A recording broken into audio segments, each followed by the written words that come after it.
Jesucristo, el Verbo viviente, es el único medio de salvación. Él es el centro del pensamiento de nuestra vida, la fuente y la autoridad de la doctrina.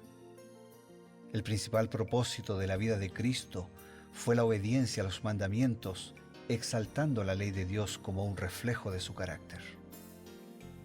El principal mensaje a ser predicado en el mundo, basado en Apocalipsis 14, está representado por 3 ángeles llevando el Evangelio eterno al mundo entero.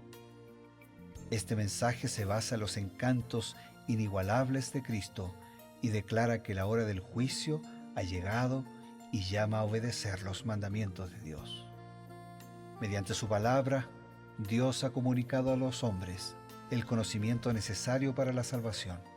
Las Santas Escrituras deben ser aceptadas como dotadas de autoridad absoluta y como revelación infalible de su voluntad.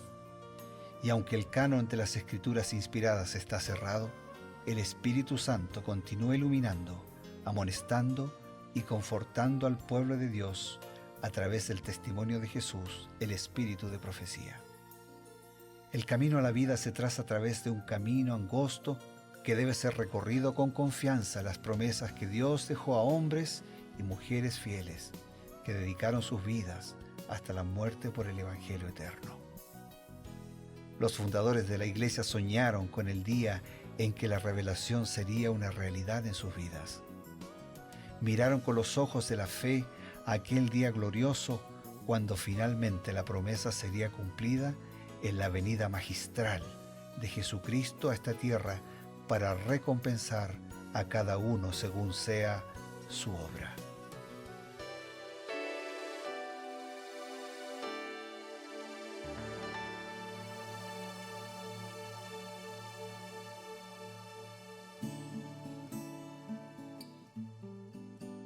Amigos, nos encontramos una vez más, un nuevo capítulo, una nueva historia y sobre todo una nueva enseñanza para nuestra vida.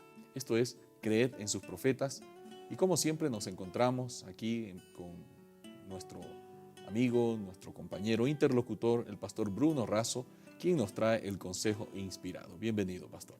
Gracias, Pastor Ever. Sí, como siempre es un gusto estar juntos, estar con nuestros amigos, estar hoy en 2 de Samuel capítulo 5 para seguir profundizando en el conocimiento, en las lecciones, en la reflexión y en la práctica de esos principios en nuestra vida con los comentarios de Elena de White. Así es, pastor. El día de ayer nosotros habíamos visto cómo los ánimos estaban divididos. Había gente que todavía decía por qué la descendencia de Saúl no continúa como rey, ¿no? Querían que un hijo de Saúl que había quedado, que era Isboset, continuara, ¿no? Y bueno, Dios había dicho, David va a ser rey. ¿Qué circunstancia hace que cambie el ánimo del pueblo para aceptar a David como el rey de todo Israel? En el libro Patriarcas y Profetas te voy a responder con una declaración de Elena de White. Después de la muerte de Isboset, hubo entre todos los hombres principales de Israel el deseo general de que David reinase sobre todas las tribus. Vinieron todas las tribus de Israel donde estaba David en Hebrón y le dijeron, mira, hueso tuyo y carne tuya somos. Declararon además, ¿eras tú quien sacabas a Israel a la guerra y lo volvías a traer? Además Jehová te ha dicho, tú apacentarás a mi pueblo Israel y tú serás quien gobierne Israel. Vinieron pues todos los ancianos de Israel ante el rey en Hebrón. El rey David hizo un pacto con ellos allí delante de Jehová. Así fue abierto por la providencia de Dios el camino que lo condujo al trono. No tenía ambición personal que satisfacer, puesto que no había buscado el honor al cual se le había llevado. La Biblia está llena de estas experiencias y la vida de hoy también. A mí me pasa en el trabajo de la iglesia que cuando una persona cree ser la persona, le pasó a Moisés, ¿no? Cuando Moisés creía ser la persona, no era la persona. Y cuando Dios lo llamó a Moisés, Moisés dice, no, pero yo no estoy en condiciones. O sea, siempre nos vamos a sentir pequeños, indignos, frágiles. Y es ahí cuando nos hacemos gigantes. Cuando la persona se cree gigante por sí solo, es nada. Pero cuando la persona se cree nada por sí solo y se refugia en el Señor, es un gigante. Y eso es lo que pasó con David. Interesante que los ancianos, los príncipes de Israel notaron esa actitud de David, porque David no había mostrado una ambición personal, nunca había luchado contra el propio Saúl, que lo quería matar, como quien dice, ahora es mi turno, voy a tomar el Incluso poder. cuando tuvo las oportunidades, tenía todo servido para hacerlo, no lo hizo. Claro. Y bueno, realmente cómo Dios utiliza esas circunstancias es maravilloso, ¿no? La providencia de Dios iba abriendo el camino para que finalmente se cumpliese lo que Dios había previsto en su soberana sabiduría. Lo que ocurre es que Dios, quien ambiciona la cruz del servicio, Dios le da el trono de la realeza. Pero quien ambiciona el trono de la realeza se queda sin nada, sin el trono y sin la cruz. Claro. Qué bueno, qué buena esa frase. Y vemos nosotros que finalmente David accede al trono. Todas las tribus, las 12 tribus, lo proclaman rey, ¿no? Finalmente lo aceptan y entonces Dios dice, bueno, aquí está mi ungido. Y David, creo que como gran estratega, busca un lugar que estaba, podríamos decir, central en ese pequeño país, en ese pequeño territorio que les había concedido a los israelitas. Entonces él dice, yo tengo que tomar la ciudad capital, la antigua capital de los jebuseos. ¿Por qué, David? ¿Qué nos explica el Espíritu de Profecía acerca de por qué David elige esa antigua capital de los jebuseos como capital de su propio reino? Elena de White lo cuenta así. Tan pronto como David se vio afianzado en el trono de Israel, comenzó a buscar una localidad más apropiada para la capital de su reino.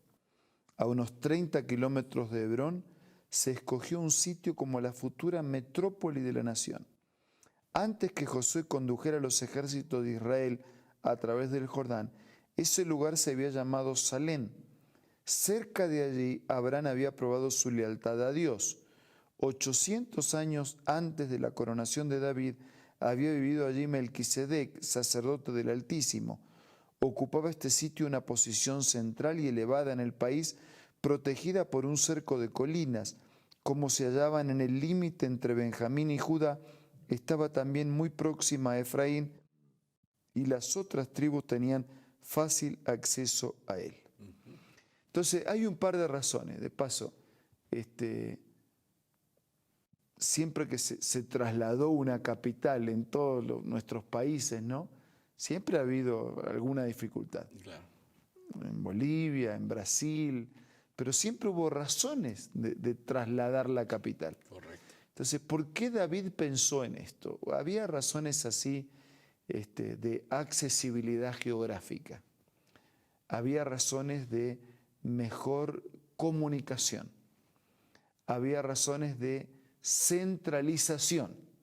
¿Sí? Todo esto podríamos decir, bueno, tiene que ver con la comodidad, tiene que ver con la administración, tiene que ver con la eficiencia de la comunicación de aquellos días, tiene que ver con los vehículos de comercialización en el sentido de quedar más accesible a toda caravana comercial.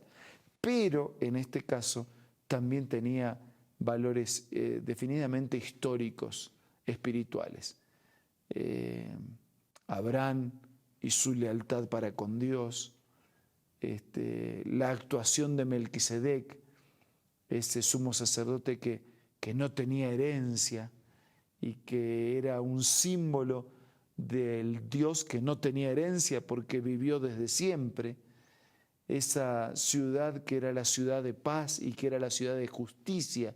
O sea, había razones teológicas, había razones espirituales, además de las que te mencioné anteriormente, para establecer ese lugar como el sitio de la capital del reino de Dios. Qué interesante que David está pensando en varias razones, ¿no? Las razones espirituales, las razones teológicas. Hay mucha historia mucho significado y también la razón geográfica, ¿no? La accesibilidad, que dice que todas las tribus tenían fácil acceso a ese lugar, y por lo tanto las razones administrativas.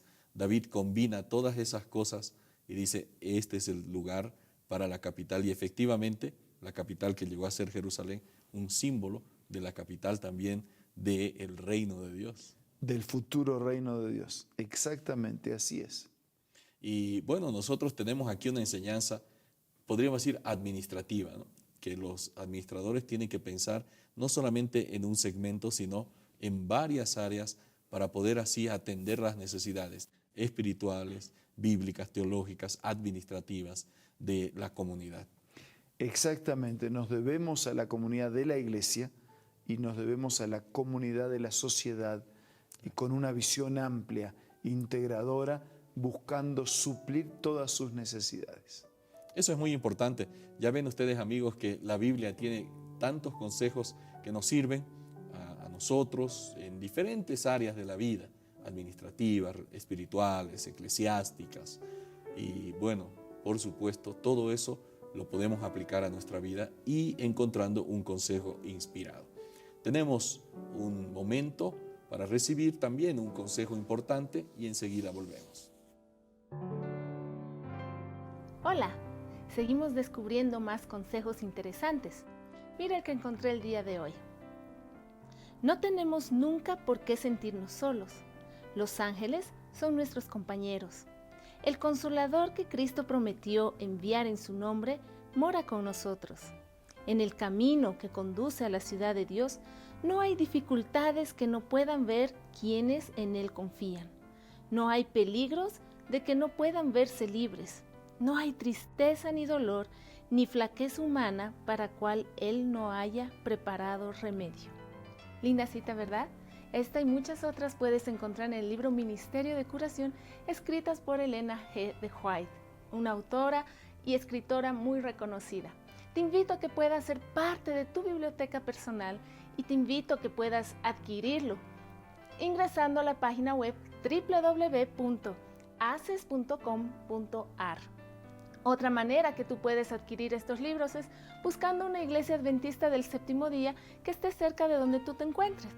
También puedes adquirirlo descargando las aplicaciones de App Store o de Play Store para tus dispositivos móviles.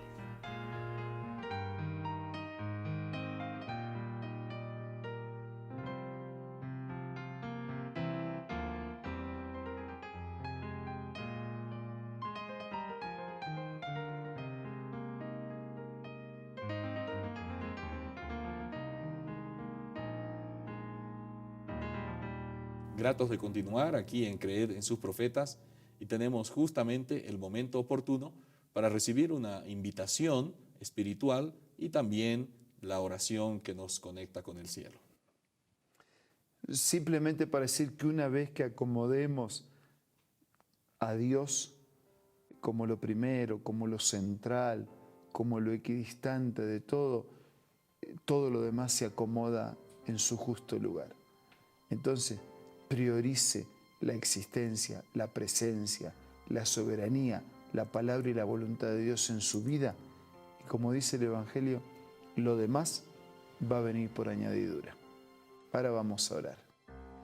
Señor, te damos gracias porque podemos aprender de estas experiencias de victoria o de fracaso de la historia bíblica. Y gracias porque repasar la historia nos permite ser agradecidos, porque podemos mantener esos principios victoriosos o no repetir los mismos errores. Bendícenos a todos, oramos agradecidos en el nombre de Jesús. Amén. Amén. Esto ha sido, mis queridos amigos, un capítulo más de las Sagradas Escrituras y también una reflexión para nuestra vida. Creed en sus profetas, como siempre, la promesa de reencontrarnos, Dios mediante, el día de mañana. Hasta entonces.